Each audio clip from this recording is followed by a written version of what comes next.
아멘. 오늘 말씀의 시작은 에훗이 죽은 후에라고, 그리고 또한 이스라엘 자손이 여호와의 목전에 악을 행하매라고 시작합니다. 하나님께서 세우셨던 사사 에훗이 죽자 언제 우리가 그랬냐 싶게 이스라엘은 또다시 하나님 앞에서 악을 행하였습니다. 에훗 이야기의 시작인 사사기 3장 12절을 보면 이스라엘 자손이 또 여호와의 목전에 악을 행하니라, 이스라엘 자손이 여호와의 목전에 악을 행함으로라고 기록되었습니다.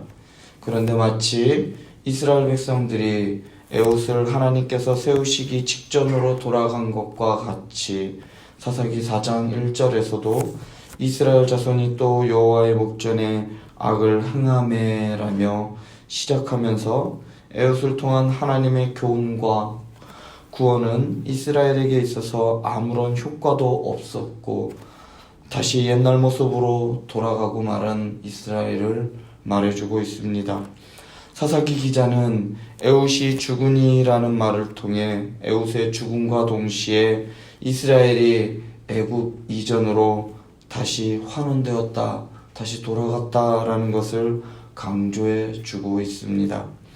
이스라엘의 죄는 한두 번 실수로 우연히 범한 죄가 아닙니다. 그들의 죄는 반복적이었고 집요한 죄였습니다. 사사기 4장 1절을 보면 어제 살펴본 삼갈의 이야기를 건너뛴 것처럼 그렇게 보일지 모릅니다. 삼갈과 드보라의 이야기가 마치 비슷한 시기에 있었고 또한 지역적으로 전혀 좀 거리가 먼 다른 지역이었음을 감안할 때 충분히 가능한 이야기로 보여집니다. 사사기 4장 2절은 하나님께서 하솔 왕 야빈의 손에 이스라엘 백성들을 파셨다라고 기록합니다. 사사기 3장 8절에서 여호와께서 구산 리사다임의 손에 파셨으므로와 마찬가지로 하나님께서 이스라엘을 돈을 받고 판 것이 아니라 이스라엘이 저지른 그들의 죄악으로 말미암아 그 죄의 값을 치르게 되었다라는 뜻입니다. 그 이유는 좀 전에 읽은 1절 말씀에 또 여호와의 목전에 악을 행하였기 때문입니다. 하나님께서 심판의 도구로 사용하신 하솔 왕 야빈, 하솔에서 통치하는 가나안 왕 야빈은 사사기 이전에 이미 여호수아서 11장 1절에서 여호수아가 이미 정복한 곳이었고 하솔 왕의 머리를 취하였던 곳이었습니다. 이스라엘 백성들에게 하솔은 그들의 조상이 정복한 곳이었고 그들은 이스라엘의 백성들과 눈조차 마주칠 수 없는 족속들이었습니다. 일단 한번 깔고 갈 수 있는 민족이었어요. 천하게 볼 수 있고 사람 취급도 안 했던 그러한 족속들이었습니다. 그런데 하나님 앞에서 악을 행하자 하나님께서 이스라엘이 그들의 밥으로 생각한 하솔왕 야빈을 들어 이스라엘에게 수치를 주었습니다. 야빈은 당시 최첨단 무기였던 철 병거를 900대나 가지고 있었습니다.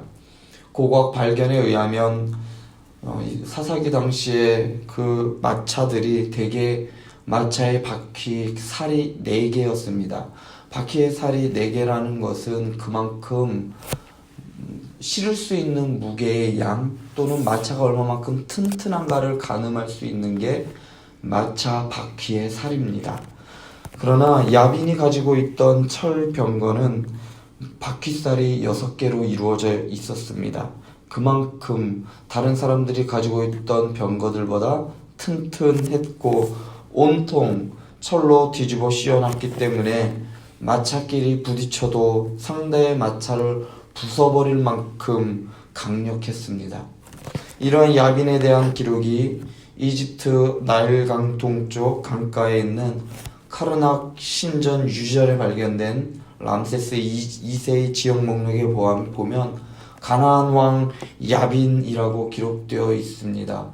이집트의 이름이 나 있을 만큼 이 야빈의 세력은 강력했습니다. 최첨단 무기를 앞세운 이 야빈의 군사력 앞에 이스라엘은 무기력하게 짓밟히고 말았습니다. 이전에 모압 왕 에글론의 압제가 18년이었다면 야빈은 이보다 2년 더 늘어난 20년 동안 이스라엘을 압제하였습니다. 이 압제를 사사기 기자는 20년 동안 이스라엘 자손을 심히 학대하였으므로 라고 기록합니다.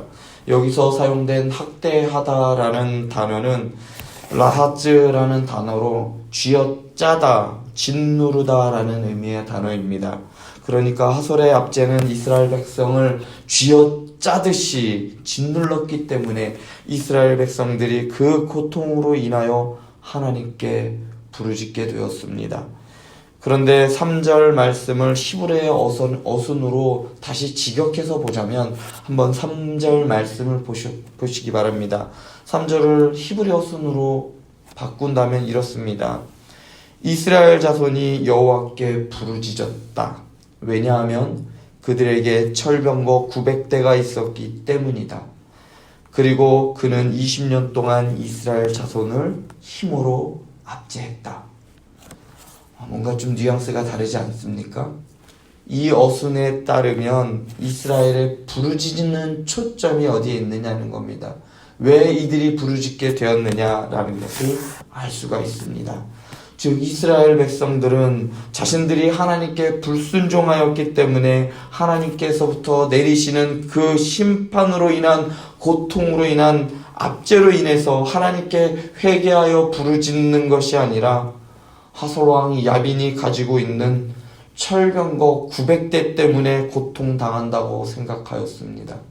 그러니까 이스라엘 백성들이 부르짖는 것은 하나님, 왜 우리들은 저들처럼 강력한 무기를 가지지 못해서 이토록 고통 가운데 있게 하십니까?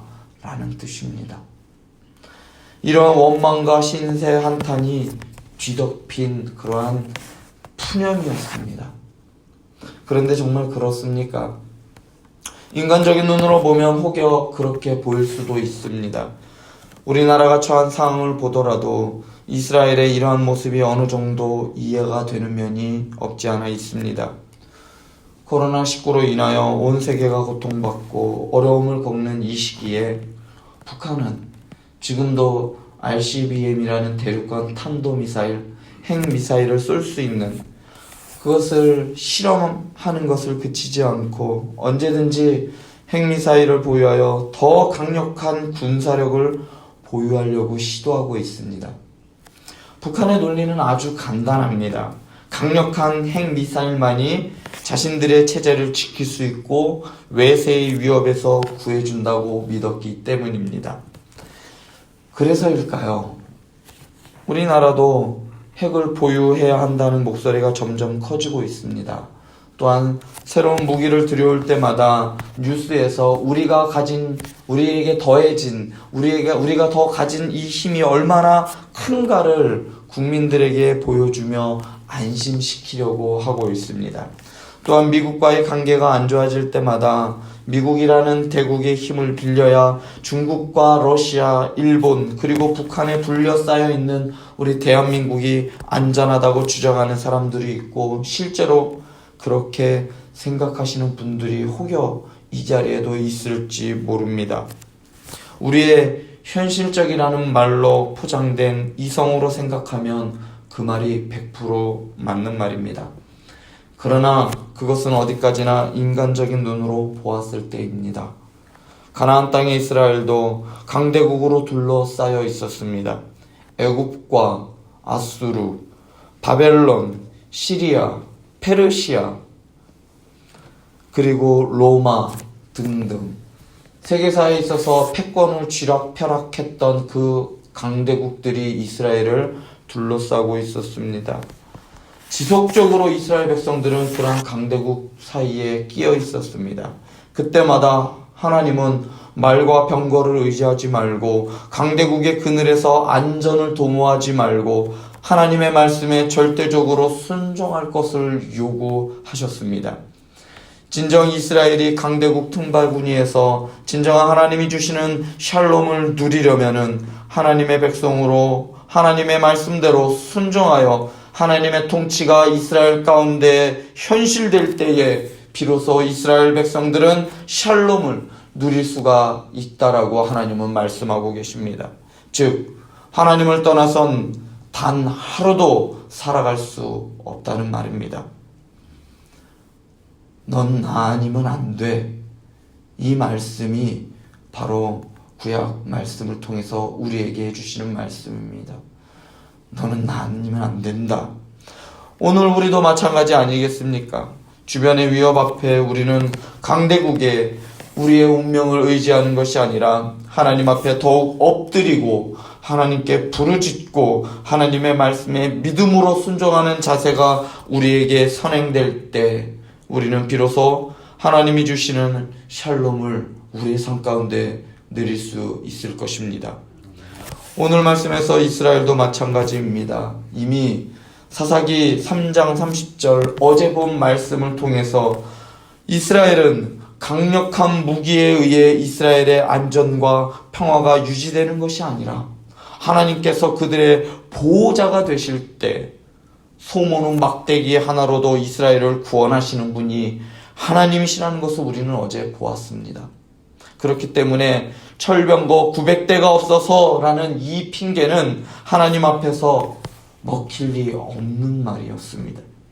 하나님의 전쟁은 무기로 하는 것이 아니라 하나님의 말씀에 순종으로 하는 것이라는 것을 지속적으로 이야기하는 것을 보았기 때문에 그것을 계속해서 이스라엘 백성은 보았음에도 불구하고 이스라엘은 자신들의 눈에 보이는 하솔왕 야빈의 철병거 900대 앞에 그들은 그동안 자신들을 위하여 싸워주신 그 하나님을 잃어버렸습니다. 그리고 우리도 저런 최첨단 무기가 있다면 우리가 이러한 압제를 당하지 않았을 텐데 푸념을 늘어놓고 신세 한탄만 하게 되었습니다. 그렇다면 우리의 모습은 어떻습니까? 나에게 조금 좋은 집이 없기 때문에, 나에게 좋은 직장이 없기 때문에, 나에게 남들보다 조금 더 난 다른 사람들보다 갖지 못했기 때문에 나의 삶이 힘들다고 생각하십니까? 또한 우리나라가 핵이 없기 때문에 위태하고 일본과 미국과의 동맹이 있기 때문에 그나마 이 정도 우리나라가 평안을 누린다라고 여러분들은 생각하십니까? 아닙니다. 절대로 아닙니다. 나라를 위하여 기도하는 기도의 사람들이 있기 때문에 이 나라 이 민족 그렇게 쉽게 무너지지 않습니다. 기도하는 민족뿐만 아니라 기도하는 사람도 쉽게 망하지 않습니다. 이스라엘 백성들의 눈에 보이는 조건으로 인한 푸념과 원망의 부르짖음을 했다면 우리는 하나님께 모든 것을 맡기고 하나님께 두 손을 들고 나오는 신앙의 모습을 보여야 할 것입니다. 지금은 어느 때보다 나라와 민족, 교회를 위하여 기도할 때입니다. 누구보다 이 민족을 통하여 열방을 부르시는 분이 바로 우리의 하나님이시기 때문입니다.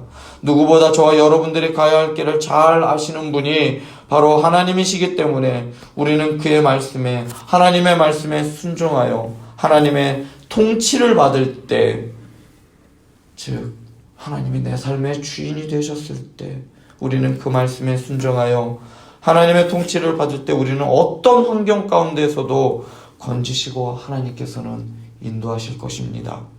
따라서 우리는 눈에 보이는 환경에 좌우되는 사람이 아니라 하나님의 말씀에 좌우되며 또한 기도로 인하여 이 모든 것들을 헤쳐나아갈 수 있는 믿음의 사람들 되실 수 있기를 바랍니다.